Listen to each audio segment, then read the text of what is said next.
Hi all, in this video we are going to see about the second algorithm that we are going to learn in this AI course. Okay, so that algorithm is basically the logistic regression algorithm. So this is the algorithm that we are going to learn.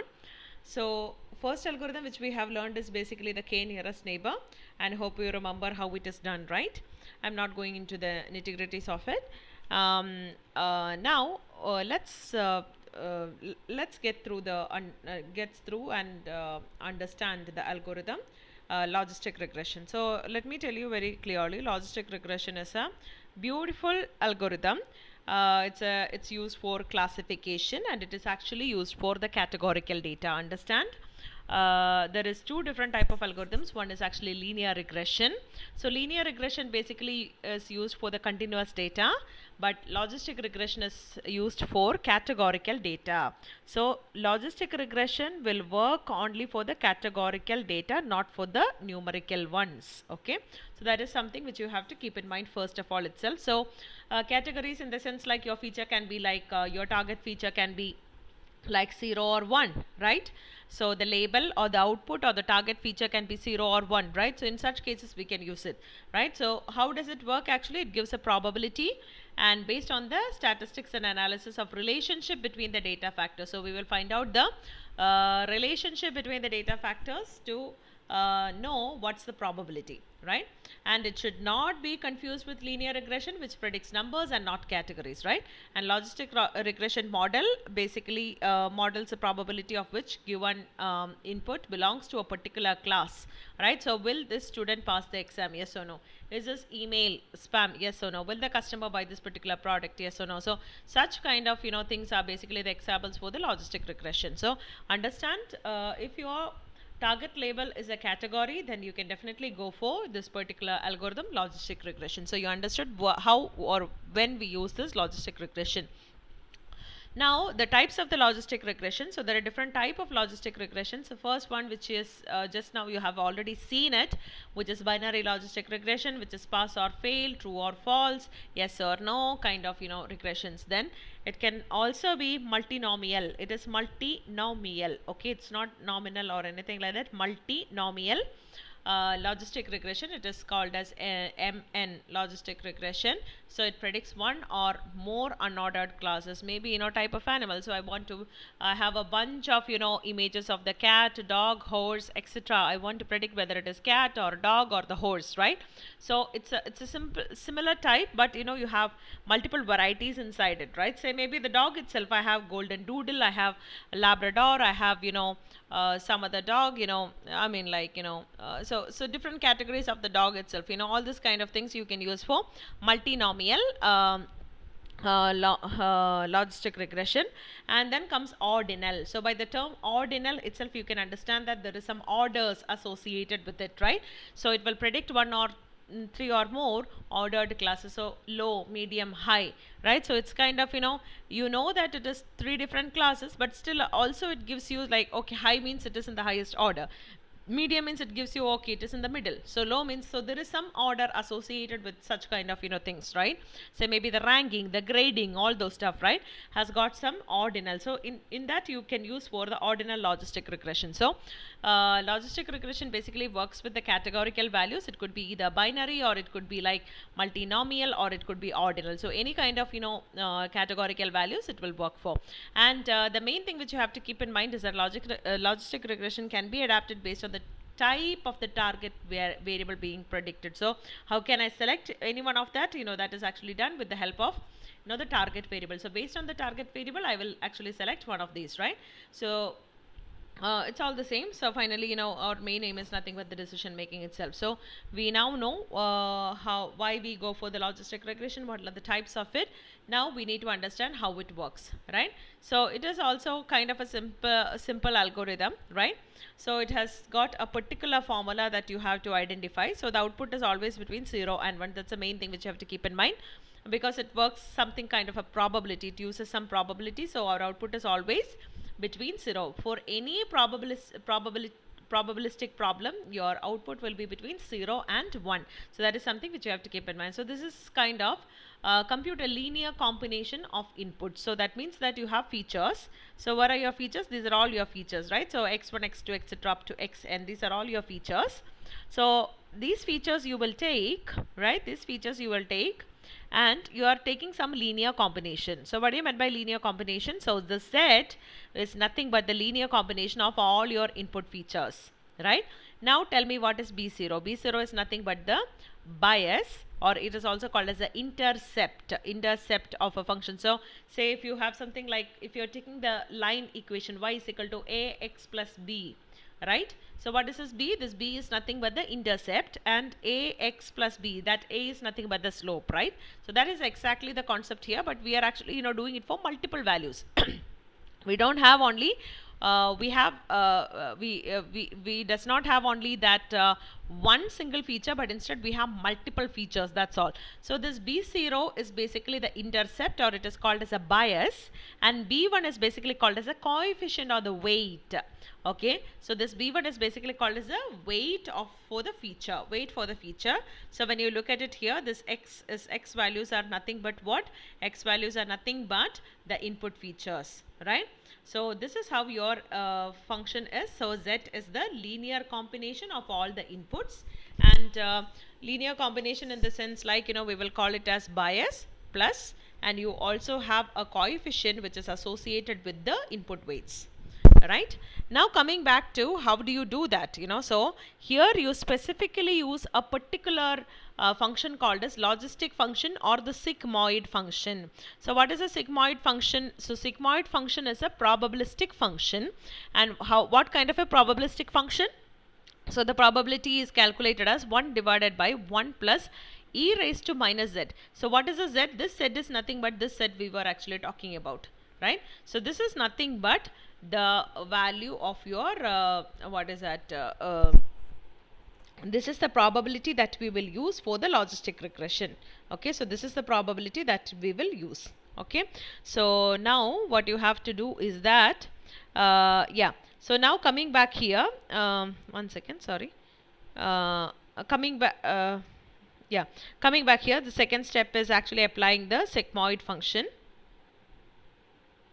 So understand, this E is nothing but called as an Euler's number, EULER, or you can call them as Euler or Euler.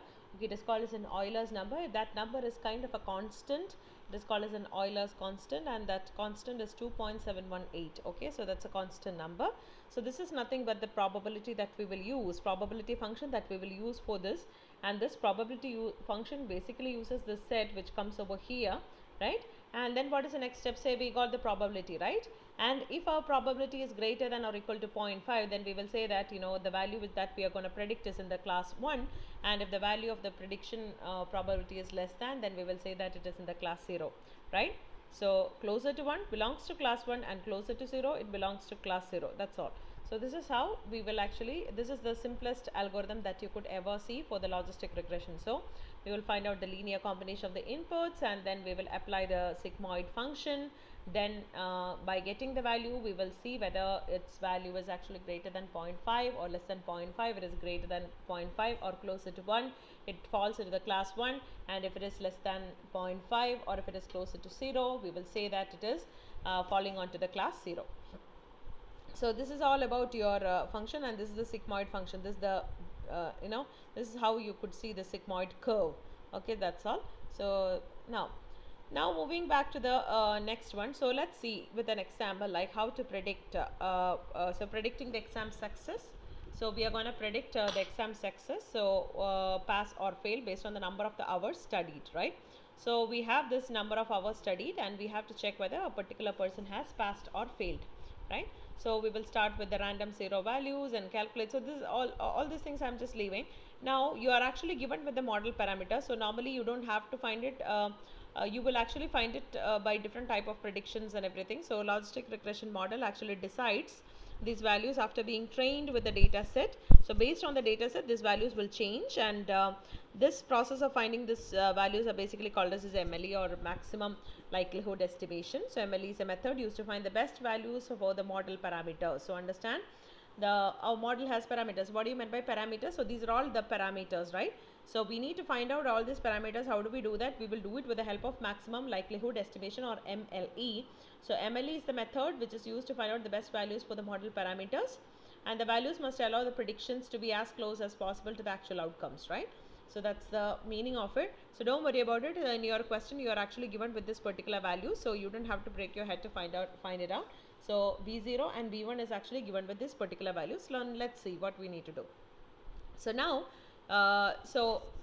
number of hours is basically given for you, and you have to find or predict the examination success of the student itself based on the number of hours studied. Now your question is that what you have to predict is that if a student has studied 3.5 hours, whether the student will pass, whether he will be in the pass class or in the fail class. This is what you have to predict, and you have to use logistic regression for it. And you are given with the parameter model parameter values as B0 as -4 and B1 as 1 as per the question. So this is how it is. Now how will you actually apply it? So you have only one parameter here, right? You have the number of the hours studied and passed, right? So you have only one x here. So it will fall like your linear regression. So z is equal to B0. B0 value is actually given here, so -4, and B1 value is actually given as 1 into x. X means 3.5, right? So 3.5. So we have applied all the particular values, right? So we are finding out the x. So we got our x as -0.5, right? So this is what we got it as x. Now our next step in the function, next step in the algorithm itself is actually applying this particular formula. So we will apply the formula. So 1 divided by 1 plus e raised to minus z, right? So minus of minus z. So we will get the approximate value of 0.3775, right? Now we got this particular value. What is our next step in the algorithm? If our value is greater than 0.05, then it is fallen into the class 1, and if it is less than 0.05, it is falling into the class 0, right? So the value is actually 0.3775. It is actually falling into less than 0.5. So basically it fall into which class? The 0 class. 0 class is nothing but the fail class. That's all it is, right? So your value is actually 0.37. When you look at here, 0.37, it is actually, these are all, say this is the 0.5. So above 0.5 all the students passed, and less than 0.5 all the students fail. So 0.38 is somewhere here, so definitely our student has failed, right? So this is the algorithm. So this is such an easy algorithm, logistic regression, right? Now the extension of this logistic regression is something called as the multinomial logistic regression, where we will have more than 3 classes or 3 or more classes, right? And the classes are unordered. It could be like no ranking, no priority, or something like that. So the model computes the probability of each class and select the one with the highest value, right?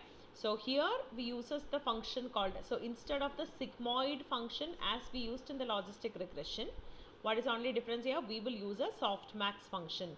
So always understand the softmax function will just give you you will have all the probabilities, and the softmax will give you the highest probability, right? That's all. Okay, so it will just simply take up all the higher probability. So predicting preferred transportation here, say car, bike, and a bike is there, bus is there, car is there. So these are all your this one. Say by looking at this, it's kind of your mode function. So softmax almost like a mode. So here it is 50% usage, 20% usage, 30% usage. So which one is the highest one? 50%, right? So that's all, right? So this is how you have to use the softmax. Consider how the softmax works. So multinomial logistic regression, this is the algorithm for the multinomial logistic regression. Again, it's all the same only.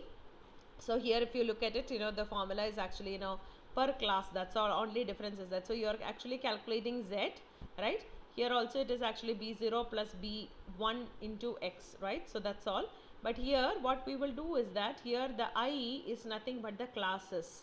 Okay, so I is nothing but the classes, and then you will actually calculate the softmax function. This is how you will calculate the softmax function. So the class score divided by total number of all the classes. Okay, class score divided by total number of all the classes. This is how you will have, and then you have to predict the class with the highest probability. Whichever class is having the highest probability, that you will choose. Now when you look at it here, so these are all your different classes. right? So each of the class you have given with the number of the votes which you have obtained, right? So 3, 7 plus 3 plus 1, 7 plus 3, 10 plus 1, 11. So you have total votes 11, right? So what we will do, how do you know the probability of each and everything? 7 by 11, right? 7 by 11 will give you the probability for this particular class, and 3 by 11 will give you the probability of the next class, and 1 by 11 will give you the probability of the next class, right?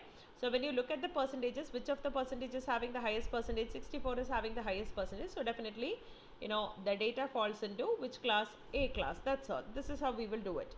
Now, to make it more appropriate and understandable with the help of the formula itself, so this is a little bit more extended example. So we are actually predicting the transport mode and how far the distance, you know, on how far the distance to work is. So based on the distance to the work, we need to identify the transport mode that a particular person has to take, right? So the distance to work is 1 kilometer, 2 kilometer, etc. is actually given over there, and the travel mode is also given, right? So when you look at it, how many classes are there? There is a bike class, there is a bus class, and there is a car class, right? So we want to predict the mode of transport. Now this is our question. What is our question? This is our data set which is actually given to us, and we have 3 different classes here. Now what we need to predict is that if our distance which we have to travel is 9 kilometer, which of the one we need to take, whether we need to take car or bus or whatever it is, we need to identify which of the transport we need to take, right? So for that, what we need to do, we need to apply the formula, right? So what is the formula that we are going to apply? Say we have all this. So just imagine like these are the values. Say you are given with these values. Okay, you are given with these values. So you're given with the value for the bike, you have to use, you know, B01 is actually 3, and B11 is actually given as, this is 1 and the 1, right? So this is the first class and the first class. So this is 0 is B0, B1 is B1, and the second one is basically represents the class number. So bike is actually the 1, and bus is the second class, and car is the third class. Okay, so that is what it is. So these values are actually already given to you. Now how would you calculate? You have to calculate based on the values, right? So if you are taking bike, okay, if you are taking bike, what you need to do is that 3, okay, 3 minus what you have to do, x. What is the x value? X value is 1, right? 1 into 3 minus this one, 3 minus this one, okay, into x. So your formula here is this one, right? This is your formula. So now this is the formula, right? So zi, right? So we need to calculate the zi. So B01 is 3, then plus minus 1.0. So B3 minus 1.0 into x. What is the x value? X value is actually, here the x value is 9 kilometer. So we are asked to take the 9 kilometer. So our x value is basically what? 9 kilometer. So 3 minus 1, or 3 plus minus 1 into 9, right? We will get this value. Now for the bus, what we will do? For the bus, we will actually take 1 minus 1 plus 0.2 into 9, alright? So we will get it as 2.8, and minus 2 plus 0.5 into 9, right? So we get it as 2.5. So when you look at it, minus 6, 2.8 and 9. So these are the probability calculations. After the probability calculations, what we need to do? We need to take the best value, right? So which is the best value? The best value is nothing but 2.8 is the highest probability. So we will say that if a person has to travel 9 kilometer for his work, then it is better for him to take the travel mode as the bus mode, right? So that's all about the logistic regression. So when you look at the logistic regression, it can be used for classification and not regression. So this could be a quiz question for you, right? And then softmax is the formula that you will use for the multinomial logistic regression, and for binary logistic regression you will use sigmoid, right?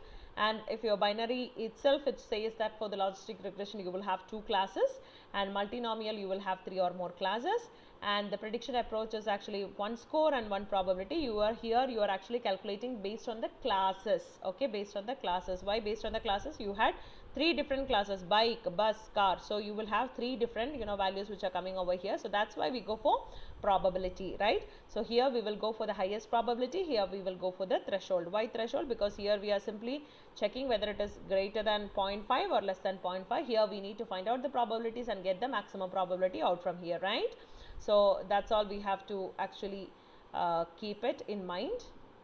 And now so it outputs probabilities and then applies a threshold, and it works well for the linearly separable classes. What is the meaning of linearly separable classes? Because you have three different classes with no overlapping on top of it, right?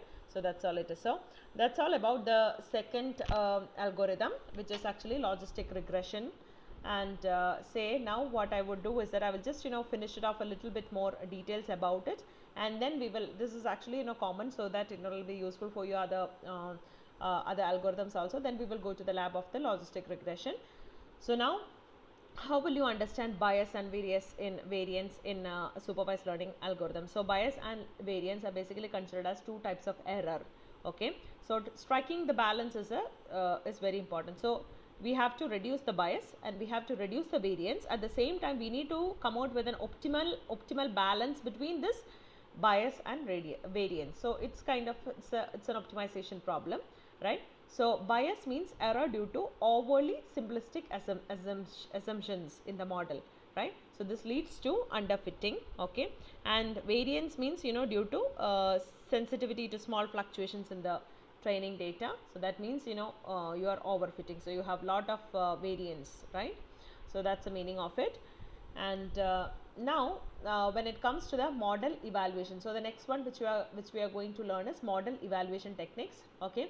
So for model evaluations, how do we say? We do have lot of algorithms available. So how do we know that which evaluation metric will be best suitable for the supervised learning model, right?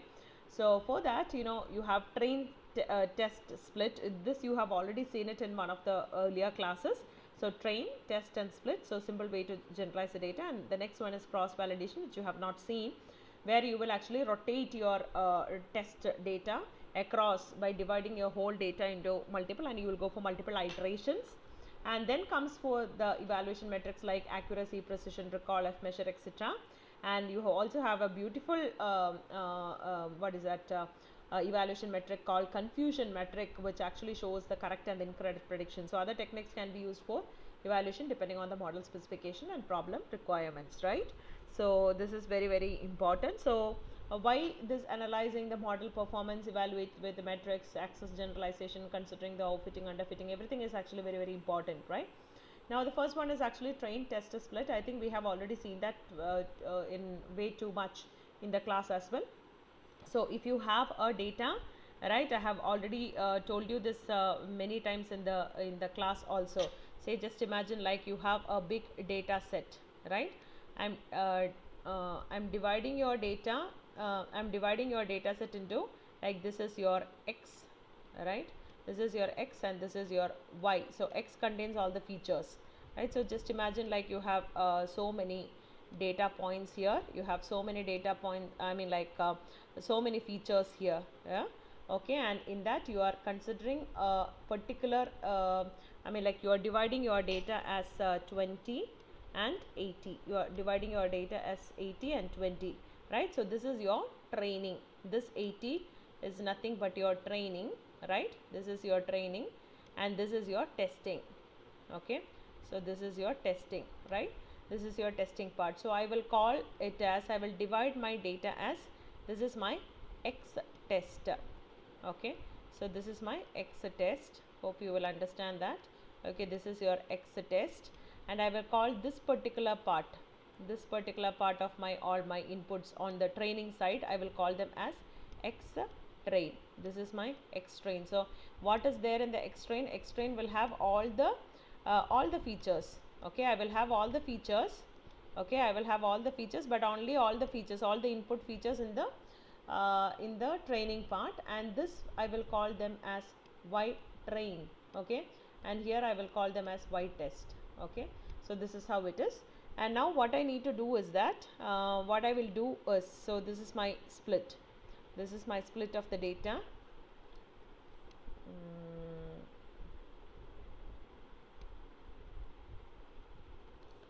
So you have already seen this in the class. So when you look at it, you have got the one second.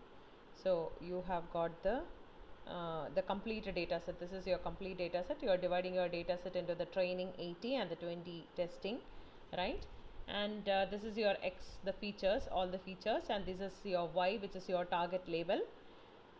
And when you look at it, you will divide your data into X train, which is nothing but all the inputs, and Y train, which is nothing but the output of the training label. So this is your Y train or your Y target, you could say. And this is nothing but the testing part. This whole thing is your testing part. In that, this is your X test, right? And this is your Y test. Now what you normally does is that to an ML model, you will provide both the whole of this part will be given, right? So X train and the Y train, right? Both the input and the output is actually passed on to the model, right? And you will get a trained model, right? Onto the trained model, what you will give only the X test part, right? That will be given to the model. So you will get some prediction. So you will get some predicted output. Now this predicted output you will check with or compare with the Y test, right? To see how well your trained model or your ML model has actually acted. So this accuracy is nothing but, accuracy is actually talking about the accuracy of your model itself, right? So that is one thing which you have to see here. So that is nothing but your train test split method. And the 80-20, 70-30, everything will depend upon the data itself and so many other parameters, right? And now comes the next one, which is nothing but the cross validation. So basically it is called as, it's again a train test split method only, but it is called as cross validation. Why? Because it tests the model's output actually multiple times, right, on different portions of the data. So this is considered to be the most reliable estimate, okay? So this gives you the most reliable. So what you will do is that you will divide your data into multiple equal folds. Then you will train on a set of folds, and you will keep one as one of the test fold, and then you will repeat it multiple times, so that you come across all the data. At the same time, you will come across, you will take one chunk of the data as your test at each run or each iteration, right? So cross validation basically help in reducing the variance, and it is also effective for small data sets when the generalization is important. So now when you come to a cross validation, this is how you have to understand. So just imagine like this is your whole data set. So this whole data set, say, just imagine you are going for a k say cross validation, say k fold. So your k fold is 5, so 5 fold cross validation. So in such case, what you will do is that, so consider this first one alone, okay? Consider the first one alone. So first one is the first iteration of your data. First one is actually the first iteration of your data. So this is your first one. So this is your so this whole of this is your data set. This whole of this is your data set. You are dividing it into 5 different parts. You are dividing it into 5 different parts, and you will take the 4 of the parts as the training data. You will feed it into the model, and you will consider one chunk of the of your division itself as the test. Now this is for first iteration. Now in the second iteration, what will you do? You will keep the second chunk as a test, and you will actually again train your whole model with the rest of the data. In the third division, in the third iteration, you will keep the third chunk of the data as the testing data. In the fourth iteration, fourth one, 5. So normally when you see, your model is actually seeing whole of your data. So the model will see every bits and pieces of your data, right, before. So this is something which is called as a cross validation, and the k will decide about the number of the folds it has to take. So now the next one is so overfitting is definitely a concern with the cross validation. Now the next one is basically called as a supervised learning itself, but in that, say there are many different type of methods like accuracy, precision, recall, F measure. When will you use such kind of data, right? And you have something called MAE, which is mean absolute error, mean squared error. RMS is very commonly used one, that is root mean square error. and R square is proportion of variance, etc. So when will you use this? So all this one are basically the regression metrics. So when you deal with numerical values, you can actually go for a continuous values, you could go for these set of measures, right? And when you're going for categorical values, you can actually very well use for this one, like accuracy, precision, recall, and F measure, right? And now the last one, but a very important one, is basically called as the confusion matrix. So normally people say that confusion matrix is actually a confusion matrix itself, because say this is actually one confusion matrix. So when you look at the confusion matrix, so each of your matrices is basically divided into 4 parts. One is actually true positives, this is false positive, and this is false negatives, true negatives. Now what is there inside here? Inside here it is nothing but you have your true class. So these are your original class labels which you see, and these are the predicted labels. So you have a model, the model is actually predicting you, right? The model actually predicts you the values, right? This is your predicted value and this is your original value, right? So if you have lot of predictions to be done like that, then you can actually go for this confusion matrix, right? So just imagine, like this is your predicted label, this is the predicted label, and this is the true label. Okay, so in internet you can see that sometimes true label will come here, predicted label will come here, sometimes the predicted label will be on the top. So all those things, but just understand, like where is the true label and where is the predicted label. So when you consider that this is 1, right? So 1 is positive, right? So what happens? So it is actually positive and it has been shown as negative. So there is one misclassification. So negative, all the 3 negative, and it has already given negative. So like that, you will be able to identify that whether it has actually predicted it correctly or not. Say true positive. So true positive and true negative, and false positive and false negative. So true positive means correctly predicted positive. True negative means correctly predicted negative. False positive means predicted positive but actually negative. This is predicted negative. So there is an easier example which I always show my students to make them understand what it is. So just understand that you have a true positive, right? So this lady is actually pregnant and you are also saying that it is positive, right? So that is true, the case is actually true, and you are also saying that it is positive, right? So it is true positive, everything is positive and everything is correct. So everything is correct, so that is nothing but this true positive. Now something called as true negative, you see. So true negative means he is not pregnant and you are also saying that it is negative. So that's also correct. So whatever you said as negative, it is true, right? So that is true negative.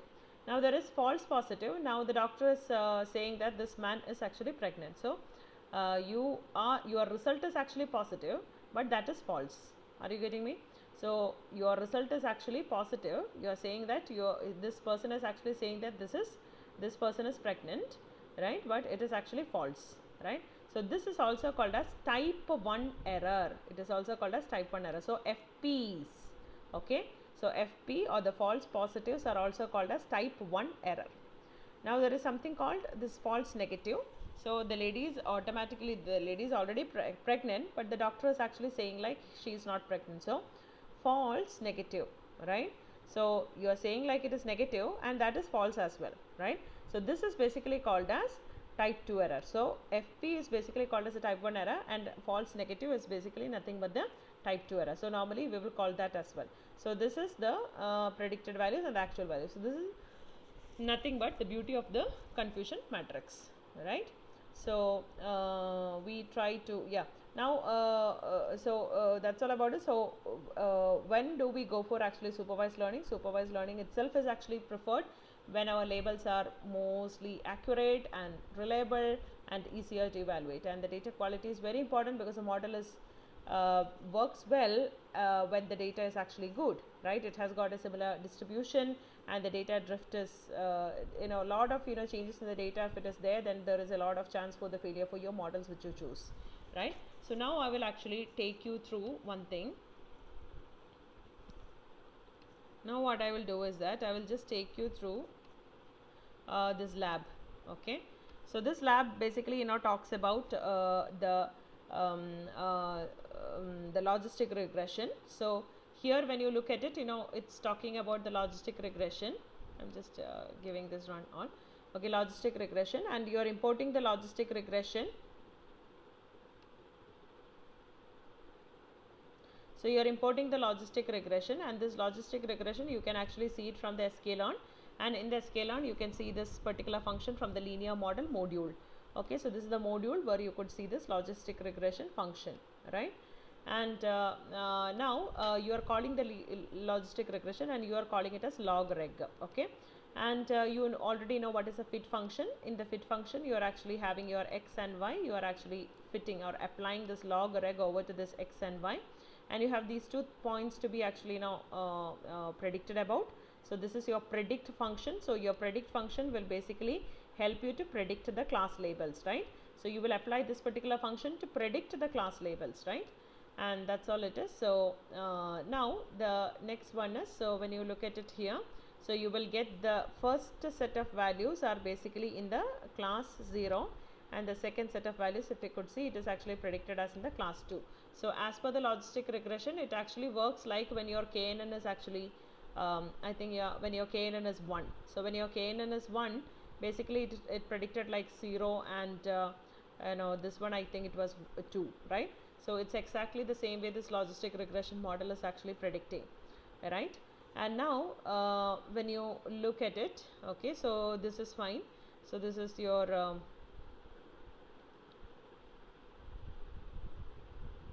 yeah, sorry for that. Then yeah, so this is just an explanation which is given over there. So if you want, you can actually go through it. So now again, so you have your logistic regression, but in this model what we have done, so this is our data, right?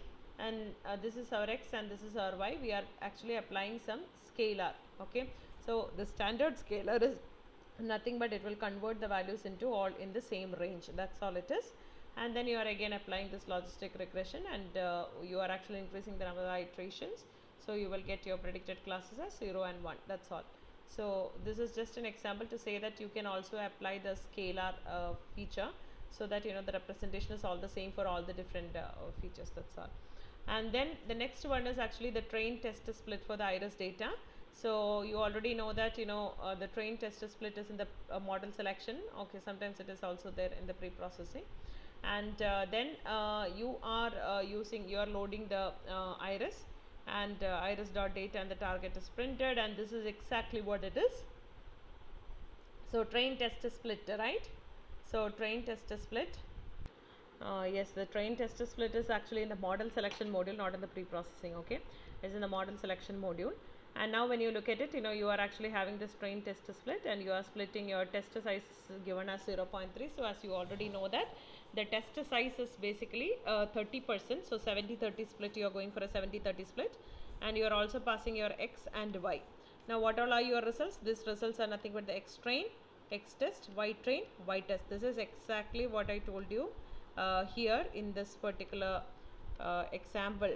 Okay, so this is exactly what I told you in this example. So x train, x test, y train, y test. So these are the splits which are actually happening based on the train test split, right?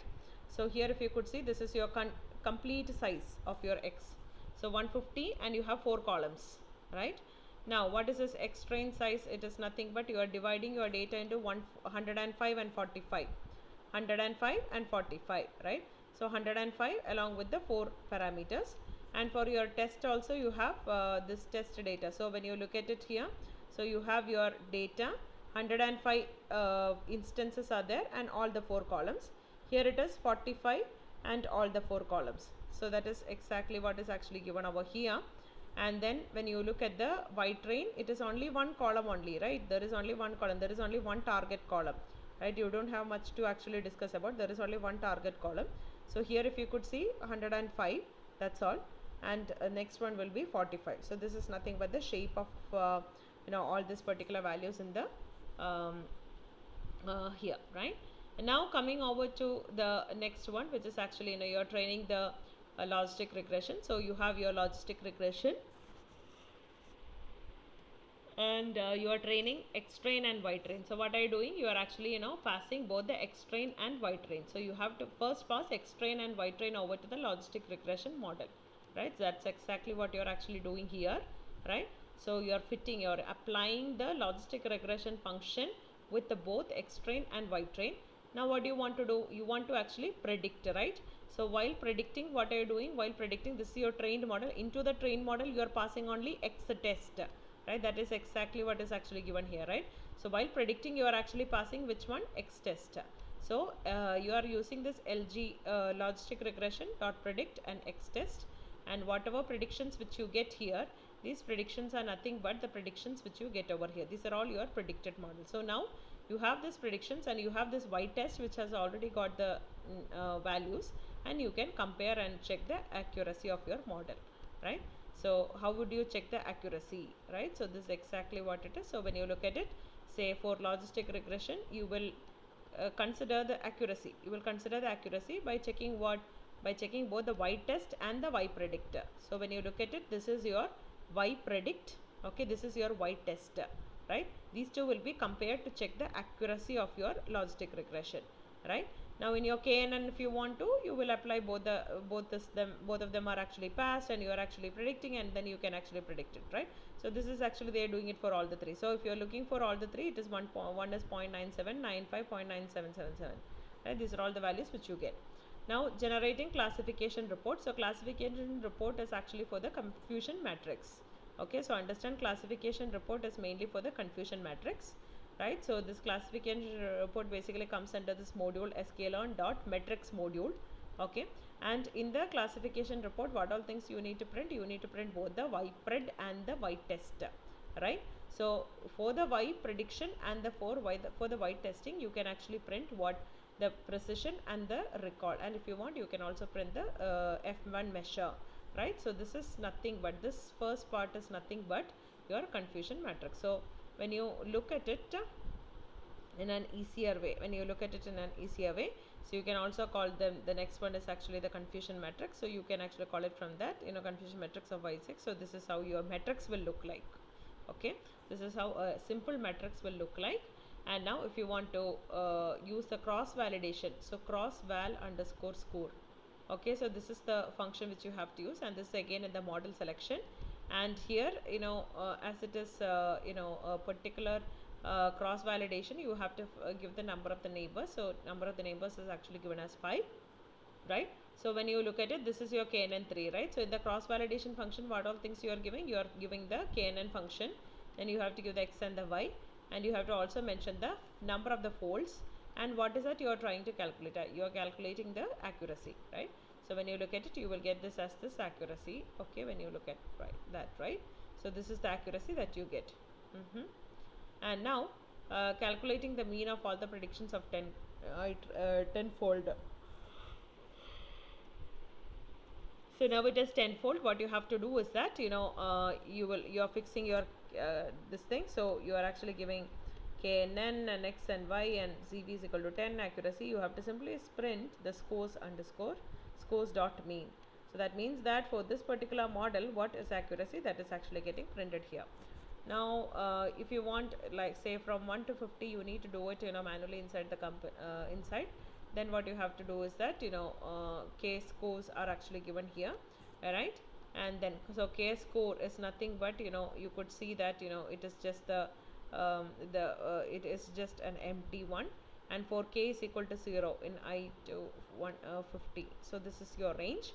Then sklearn model selection, that you have to select the cross validation, and KNN is actually given as n neighbors equal to K. So this K value can be dynamic, and here when you look at it, KNN X Y, and this is your CV, and this is your scoring, and you are appending all the values into this score dot means, right? And you're simply printing all the scores values, right? So when you look at it, all the score values are simply printed, right? And then now you want to plot it as a picture. So what you have to do is that you are actually including matplotlib.pyplot. Then you are giving all the ranges and all the K scores you are giving. Then you have the X label and the Y label here. So this is your X label and the Y label, which is actually given over there, and it will actually tell you 0 for the 0 what is that, the mean accuracy values will be shown here.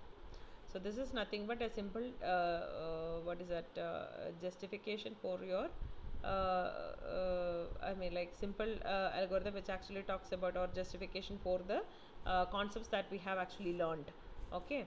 So this is actually for the KNN, but it's okay. You can also do the same for your logistic regression. So when you look at it, in the logistic regression, understand, we have learned two things. Okay, so in the logistic regression we basically learned that it can be applied only for the categorical values. Okay, logistic regression, and what is that, otherwise if you are working for the numerical values, it will go as a linear regression. Then there are different types of logistic regression. So it is binary, and then multinomial, and the ordinal. So these are the different types. Then there is a simple formula for the logistic regression. You have to compute the linear combination of all the inputs, right? Then you have to calculate the probability. Here the probability used is basically sigmoid. Sigmoid function, and you will predict whether if it is greater than 0.05, what happens if it is less than 0.05, it is more closer to the class 0. Now after that we also learned about multinomial logistic regression, where you have this similar kind of a formula, but this one is based on the classes. That's the only difference. So it is for the classes, and you will apply a softmax function instead of a sigmoid function, and you will get the whichever having the higher probability, that will be taken, right? So this is the one which we have also seen about the various model techniques, evaluation techniques, which are actually available in order for you to get started. Okay, so thank you so much. So please try by yourself and make your hands dirty. If you have any questions, you can always get back to us. Thanks a lot.